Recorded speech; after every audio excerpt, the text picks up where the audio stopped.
Have you been wondering how to get your planner started?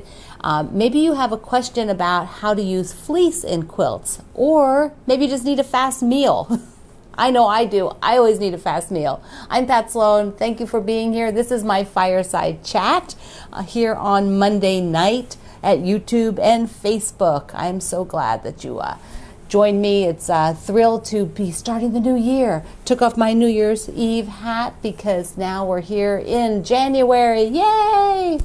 So first up, I want to talk about planners, because the other day I decided, all right, I am going to do it. I am going to go and count everything that I can find. And I've been doing this for years, so this isn't like a new thing. It's not as scary. Well, I was going to say it's not a scary thing, but actually it is. It's always scary to have to go out and dig through and be honest with yourself and say, okay, I really do have this much stuff that's in progress. And not that that's bad. I don't consider it bad at all. It's just can be overwhelming at times when you think about it. But what I find is if I actually put it all down and I have a list, then it's more real. And I can say, oh, like I'll tell you. Okay, so here's an example. It turns out when I made my list that I thought I had a lot more quilts that needed binding, but I only have 8. And I thought, well, that's not so bad. On the reverse side, there were other surprises. Whoops. Got to get my little rolling assistant. Got to get the rolling assistant. So, gonna flip this on the floor. That's not so good. So here is a Scrappy Planner. This is the one I'm going to keep track of in this year. I decided to try this planner, and I am going to show you what I did.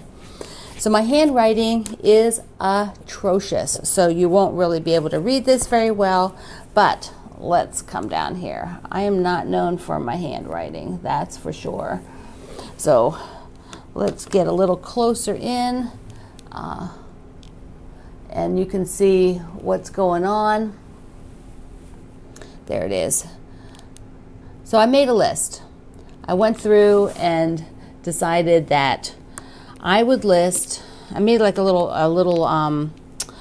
chart for myself. So Q means it needs quilted, so it's just a top. B means it needs binding, and then I put a thing for C because it's at the spa with Cindy. So anything that's like a B, like here's a B, like the let me read one upside down. I can't read my own writing upside down. So here's the old camping. I have a quilt that has a camping fabric theme from a sew-along from ages and ages and ages ago. So it just needs binding. And on here somewhere is my pineapple quilt that needs binding. It's like a year, like a whole year. It's been sitting there. It's been quilted. And then all the ones that need quilted are from different sew-alongs. You know, sometimes I've done more than one. They were projects that we did, projects I just did for myself. And so there's quite a few of those. If you take 8 minus 40, that's 32 tops. That's what this is. These are just tops or things that just need binding. So a total of 40. I'm sure there's a few more because I have projects that were for teaching that are just tops. Okay, let's go to the next page. Let me just open this up. I'm going to lay it. Oops, got to get it over here. Lay it down here. So when you open this planner, this is the one page it gives you for your list. So, I need to write 2020 at the top then. I'm going to do that. I'm going to write 2020 so I know that this planner was started then. So I've decided to keep this blank, this other page. So this is what the next 2 pages are like. Here we go. There we go. So normally you would start writing in them. You talk about what the project is. Like let's say I was going to put that old camping one. I could put the old camping one, when I started it, if I knew, when I finished it, if it was in progress. You could put things, supplies, who's you're going to give it to. If you want to keep track of these other things, you can. So it's sort of documenting how you did on the project. But instead, I'm leaving this blank because I have a feeling by the end of the year, I am going to use up those precious few squares or strips, and I'm just going to take a piece of paper and tape it over this and make a new list. But on this side, what I did was list things in progress. Up here are in progress that are current. These are current things we're working on. I'm not so concerned about them. What I'm concerned about are these 19, because they are projects that I stalled on, or I need to get back to, or I haven't worked on in a super long time. So that is what this grouping is. Now, the way this planner is set up, let me just go to a clean page where we were just looking at this. Now, if you want to track, like for me, I mostly want to focus on getting some of these done that were that are, I want to get these ones done. I want to focus more on these, which is tops and bindings, but I know that that's boring. I don't want to just do binding and quilts. And I probably won't even quilt all those quilts. I'll probably end up giving some of the tops away to people who will do them for charity. We'll see. But I know I'm going to want to pick up a couple of these that are in progress, like Be My Neighbor, wherever that one is on here. Here it is, number 3. They're not in any order. I just listed them as I came across them. So Be My Neighbor, those are the great big houses. So what I would do is come over here and write Be My Neighbor. The size is probably going to be, if I care about that, when I'm going to start it. And then I already have, it's in progress. I already have fabrics and everything. But what I might do is, instead of using this as supplies, I think I might just write on here when I work on it, just so that I know and it keeps me motivated. I could do it here, but this is a nice little lined thing. So I could take it from here to here when I work on it, because I really want to reboot Be My Neighbor. Then you have a whole nother page here, as if you're doing a new project or a fairly new project, if you need to tape some fabrics in here, if you want to do a drawing of it, like maybe you're taking the diagram, like the block, and you're shading it, then you have all this extra space. So you can kind of use this as you want. It's laid out here, but you don't have to use it like that. The other option you could do is you could come back to the weekly planner section. And that is set up in 2 ways. It has just the month view. So if you wanted to highlight here, you could just say, okay, in January I want to do 2 UFOs. And maybe you list them. I want to do binding on the pineapple, and I want to quilt my winter fun. That might be what I do. So you might just list those. Or you could use it to say what you actually did. So you could just list what you actually did on those months. Then this is like a high-level view, right? Because it's just each month. I love it. This is just so perfect because I can just highlight exactly. I might do what I actually completed. I think that would be motivating over the year to see, yes, I did these 3. Yes, I did those 2. Then the next part gives you more detail. And because this is a generic planner, it's not for a year, you can start any Monday, Tuesday, Wednesday, and list out goals for the week. So, whoops, there, get over there. So you might say that on Monday I want to work 20 minutes on this project. This is how you work if you've got deadlines. We talked about that last time, that if you have a project that is due in 3 months, or let's say it's due at the end of the month, this is 1 week, this is the second week. So you might say, I've got a project due in 4 weeks. So that's going to be 4 pages, right, for 4 weeks. And you will put down, I can work on it on Tuesdays and Saturdays. Those are the days that I can work on it. So on Tuesday and Saturday, you say, how much time, then you track, did you work on it? Where do you need to be in it? I need to be this far. I need to be this far. Then by this week, I need to be this far, and by this far. The week after, you've got to get it to the quilter, or it's not going to make it. So that would be how you could track a project that has a deadline. So this planner has those 2 formats, and then after that, it goes into, these are just tips and patterns. So the bulk of the book is, this whole section up here with the project tracking and documenting it, and then back to the weekly planner. So for myself, what I'm going to do is decide which projects really will get finished in January. And for me, I have to be super realistic, because in January and a little bit into February, I will be writing for my book and completing the projects and shipping that all out. Plus all of our regular things that we do. So I won't have a lot of time, if any time, in January and February, but I'm going to try to carve out a little bit of time, Those 8 bindings, I am going to try to get at least 1 done. So I think that's a very realistic goal for me, is to get 1 binding done. I don't think that will be a problem. I just have to put it down, and I have to say I'm going to do it. And when might I do it? You say, well, if you just sort of wait and you don't sort of give yourself a deadline, things just don't happen. They don't happen. It's easy for us to sort of push it off. Okay, it's not the end of the month yet. Have you done that? Yeah, even though I like to plan and I'm organized, yeah, I've still done that. Particularly if there's no real deadline. Let me just stick this over here. If there's no real deadline, then it's harder. Like, I don't really need to bind something, but I want to complete them. I don't want them, especially the ones that just need binding. It's like, hello, why are they still there? I don't know. They are. All right. So we have got a lot of, okay, so, wait a second. So the Scrappy Planner, if you want to use this, I also have just a 2-page sheet that's free on my site. If you just want to try that, I'll link it at my website. I'll link it here at wherever you're watching this under the video. But if you want to do the Scrappy Planner, you can go ahead and get it. It's real reasonable. It's got this great spiral bound on it. So it's really nice and easy to use. I like that you can open it up. I like that you can fold it back on itself. That's my favorite thing about spiral bounds. So you can get one of those and pick them up and track. And I am going to show mine. That's what I decided for this year, is that I would show mine. So I'm hoping if you do yours, you'll show it, and maybe twice a month, maybe once a week. I don't know when I'll put that out there. But, you can show yours anytime you like, of course. We always want to see it.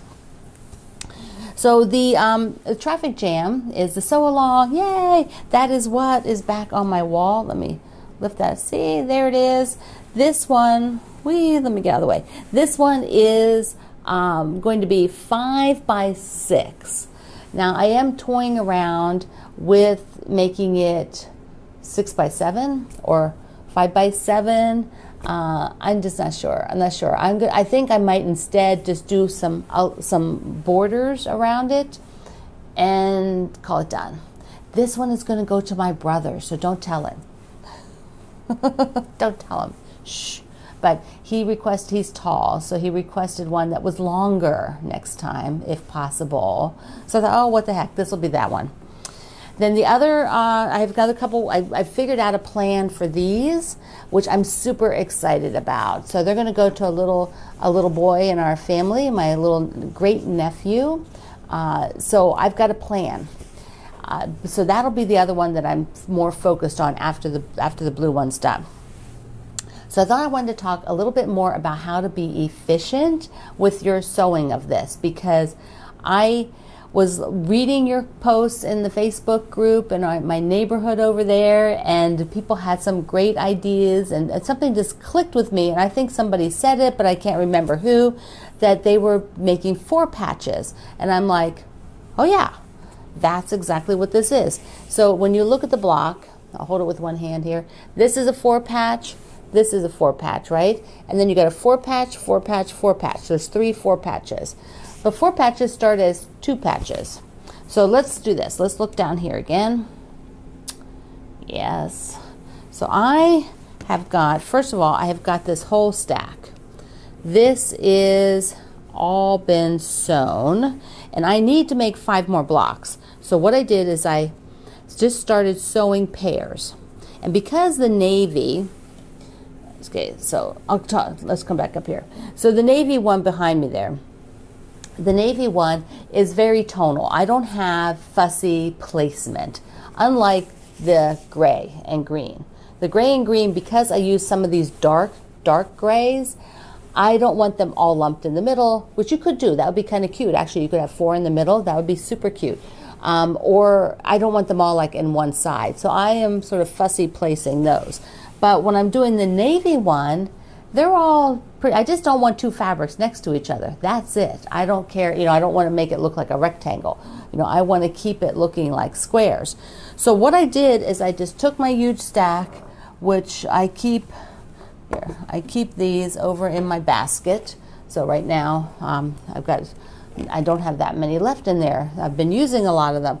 So there is a whole stack of 2 patches. And I've just sewed. And now I counted all these, and I still needed more. So what I did is I came down here and I laid out sets. So I have all these sets. So I'm just going to go to the machine and I'm just going to do this. Zoom, zoom, zoom, zoom, zoom. I'm just going to take all of these 2 patches together. And then I will have between this and this enough to do 5 more blocks. After that, I will start opening them and pressing them and placing them so that I get 4 patches. So do I like here, do I like those 2 together? You know, do I care? Does it matter that much? Or would I like, there's 2, you know, a lot of florals. Do I want to have this one as not a floral? So, you know, I often try to put like 2 that have more pattern opposite each other rather than next to each other.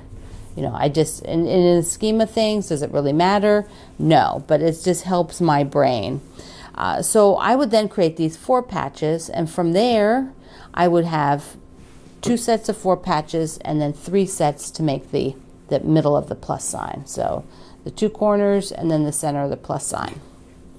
So those are some other efficiencies you can do if you are not too crazy about placement. You know, it's that placement part that really gets everybody. It takes a little bit more time, even though this is super fast. If you get sucked into fabric placement, you will have analysis paralysis. You will just be there like rearranging things until the end of time. And that's not useful to me anyways. You know, if you find it very fun, keep going, but you're not going to get anything sewn. So, but if you do these 2 patches, then you can spend a lot of time arranging them. At least you've moved forward. Okay, so think about that. Think about that.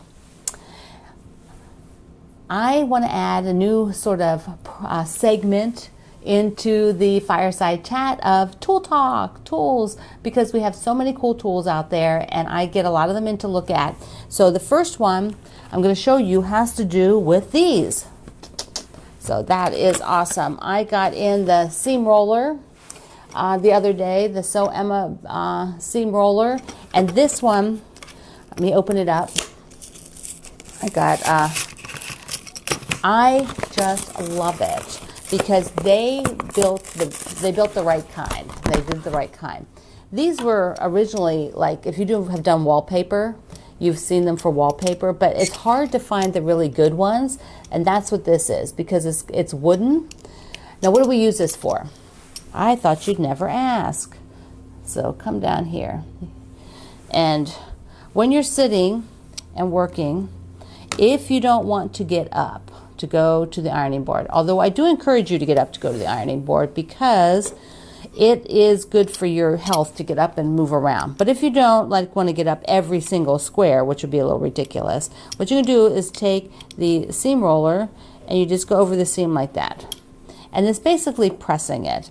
And the wood one I find the best because the plastic ones just don't seem to have the weight that these do. So there we go. Whoops, there we go. Go across. You just sort of and you can sit here and then get them pressed enough. I think they're a little better than the finger press because a lot of people just, they'll take their fingers and press it. I like the roller because it goes in it's wider than your finger would be. So I like that it goes like all the way across there. So this is a super, super awesome new, it might be new to you, the seam roller, and they're really hefty. They're all wood. It's got a wooden handle and a wooden roller. Very sturdy.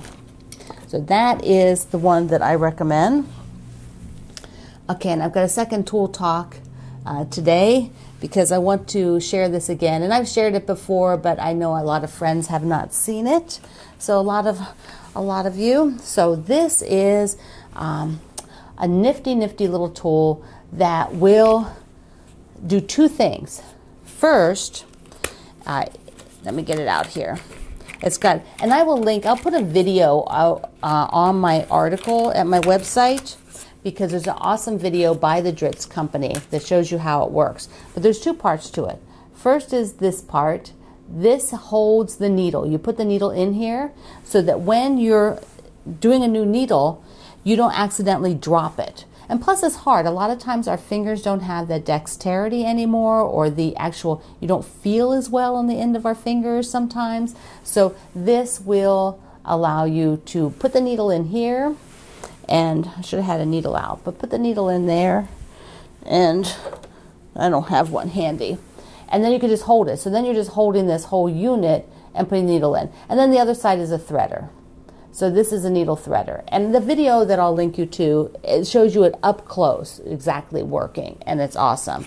They're not very expensive, and so this is my other tool for the week.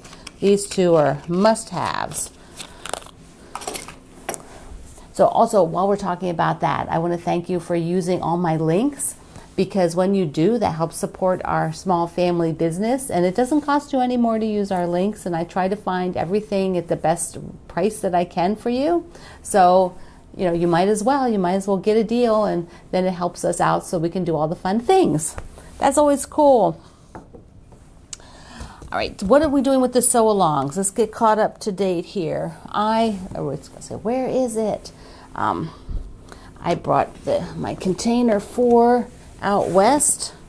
I'm so excited to start the block of the month.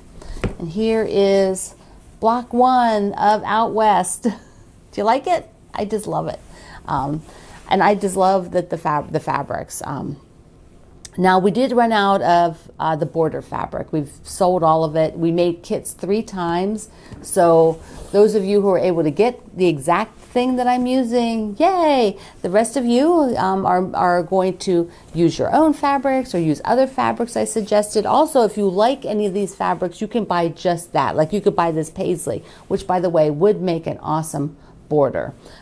It is really nice. So if you want a few of those, I linked them in the article. But this is ready to download. And remember that I do this for the Like Sew website company. And so you have to download it at their website, and then you'll share your photo of it over at my website, and also come over to see it at my Facebook group. So this, I'm keeping it in one of my project containers. Oh, I'm so excited. Very, very excited. So that's once a month, just once a month. Then the traffic jam is what we're doing in January until the next Block Wednesday is ready. Hopefully Monday or Tuesday I'll get a status on the last fabric and make a decision about when we can get the kits. It's their bundles, the fabric bundles.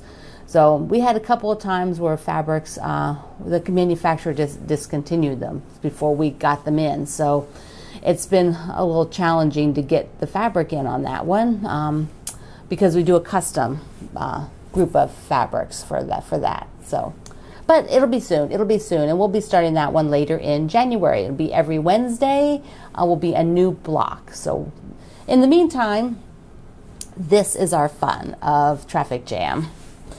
So what else are we working on? Oh, okay, what's coming up? It's coming up in February is the charity quilt along. Now I will be doing the charity quilt along with my Bonnie Lane fabric.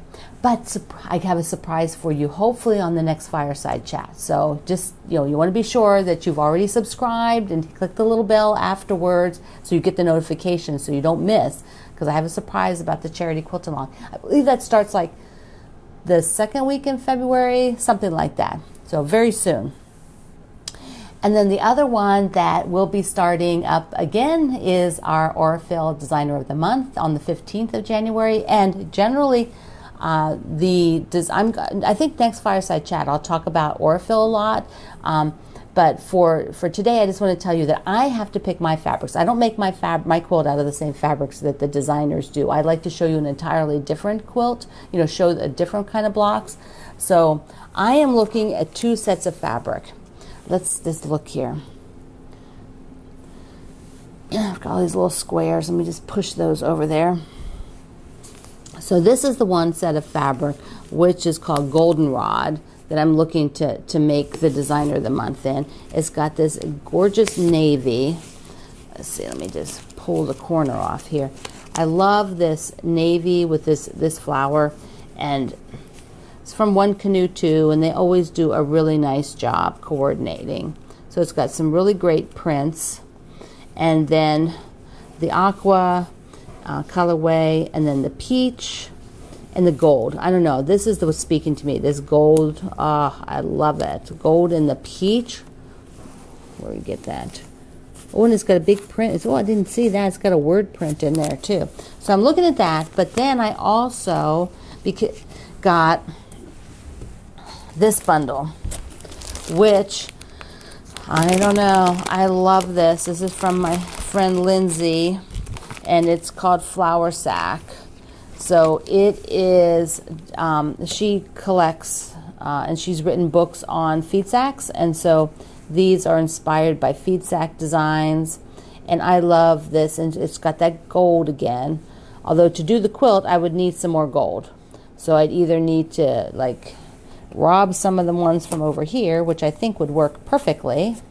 These golds would just work perfectly with this. So it may end up being some of, you know, like some of this with more gold, because I'm not sure that I want to put peach in it, but it might be just as like a little accent. So these kind of 2 would work really well together, or one or just the other.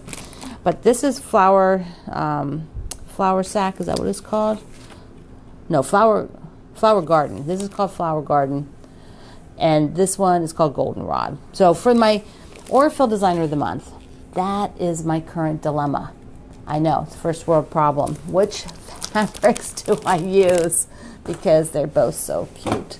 I have to pick one before the 15th so I can make the first block, which is amazing. Blair Stocker is our first designer, and you're going to love, love, love meeting her. All right, I have, we also have Drive Down Bonnie Lane this coming week on Thursday. I think it's Thursday, yeah, is the clothesline. We have a little clothesline to do. And then I will show you the top that I did for Glow using just 4 blocks and some little stars. So that'll be on Thursday. So twice a month we'll have the Drive Down Bonnie Lane. Of course, you have the pattern for both of those. So you can just, you know, if you get motivated and you want to keep working on those, because you will have put in your planner, that you're working on those. It will be on your list. Yes, you have to do it. You have to do it. I also wanted to show you this one other thing that I got, because these are also for my brother. And if you are looking for things for a guy, like I'm sending him the blue and white, but I found these super cool bags. Let me get this. This is, well, here's the Groom Well, Live Well. Whoops, let me get the tag out of the way. Yeah, so I just think these are super, super cool. Big zip bags. They do a lot of travel, he and his wife, and so his birthday is in February, so that's what I'm shooting for, is to send these and the quilt for his birthday in February. Yes, gotta do it. Gotta love those big guys in your life, right? And my brother loves quilts, so that's awesome. You know, so does his wife, and so does her children. So it's they're great. They always love everything. It's really fun. So I had a Q&A that I thought would be good to just touch base on. Let's see, who asked this? Leslie asked in the group the other day. She wanted to know, she had a question that she phrased a certain way, and not everybody caught that, but she was asking, can she use fleece instead of batting? So fleece in the middle. So she would have cotton, fleece, cotton. You know, the top, fleece for batting, and then her backing. So it was interesting. I've not tried that personally. Fleece, there's different, first of all, several people answered her. One said, it's kind of tough to quilt through, and maybe if you're quilting yourself, it's not, they thought it was kind of tough to quilt through the fleece. And then, but more important, I think, was a couple people said it was stretchy. And so maybe they felt like using it as batting made it get out of the quilt, so it wasn't square anymore or stretched kind of weirdly, particularly if they weren't heavily quilting it. Now, I would think if you're quilting with your machine, or if you have a really good, decent machine, the fleece in the middle shouldn't cause you a problem. It's not going to be any different than putting Minky or Shannon on the back, that cuddle stuff on the back, because it's thick. The thing that people answered, which was, I think, another aspect of fleece, is a lot of people want to use fleece for the backing.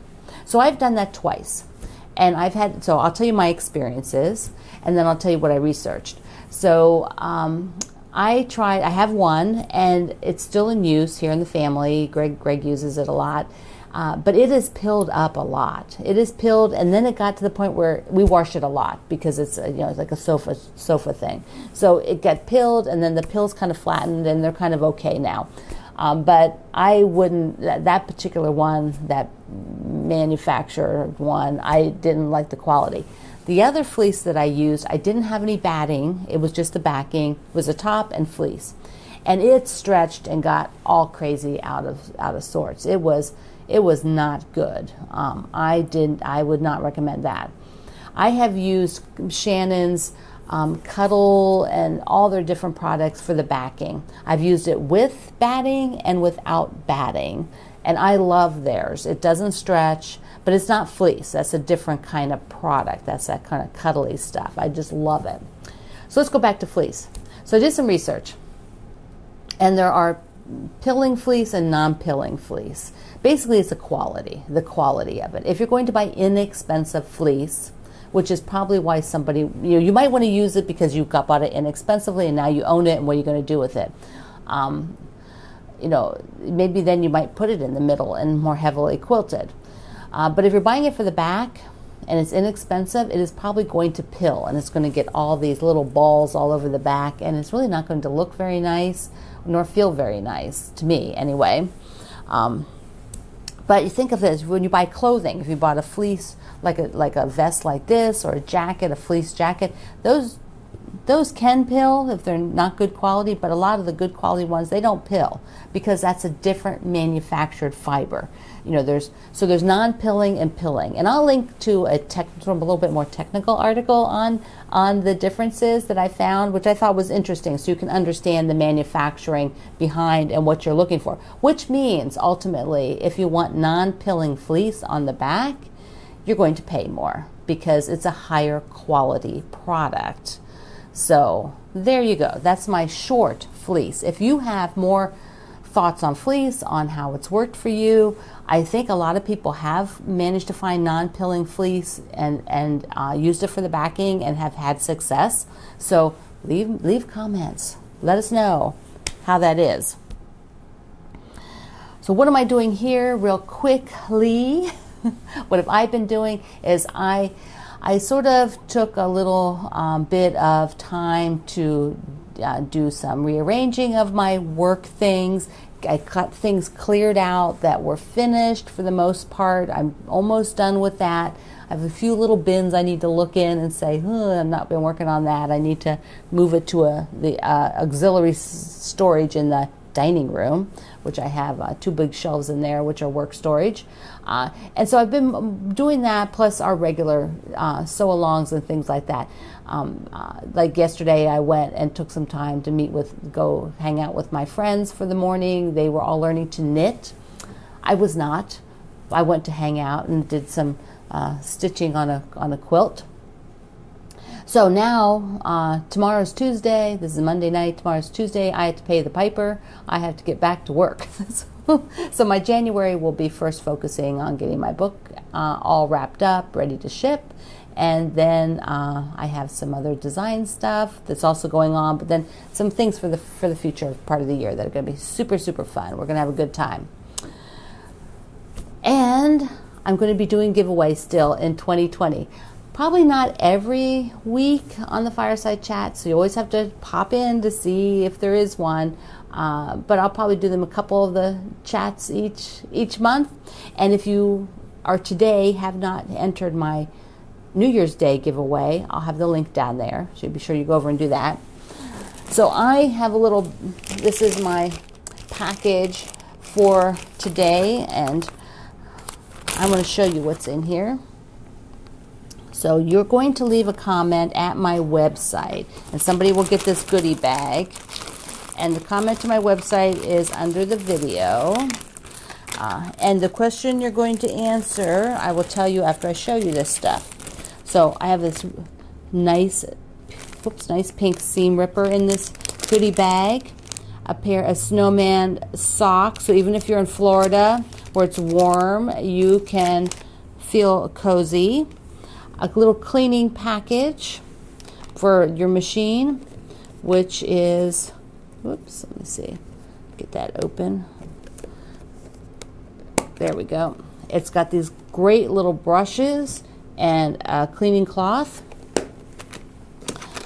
One of these gauges, there we go, the gauges, an Olfa knife cutter, and this super cute little bundle of fabric that has a pattern with it, and the patterns for these little zippy bags. And so here's a zipper that's for in here, and the zipper pull, so you can do one on each end or use it or cut it in half maybe. And then a cute little thing that these go on your planners, so you can put these bookmarks. They're super adorable. So this goes, all of this goes to somebody who answers, dun, dun, dun, dun, dun, drum roll. So the question for this week is, what I write down? What is your top project to work on for January? So if you've taken your planner and you've listed all of these projects, which one is the one you're going to work on? Now, you may not finish it, and that's fine, you know, because it might be a big project. You just want to move it forward, but you want to be sure you work on it in January. So list that at my website. You have to go over there because that's the only place I look a week from now. Okay? So if you've not been over to Facebook, come join my neighborhood with all my friends at Quilt Along with Pat Sloan. I can't wait to see you there. Thank you so much for joining me. And I love you so much. You are an amazing community. You give me as much joy as I hope I help you with your sewing and your quilting. So Greg and I say Happy New Year again, and I'll talk to you online.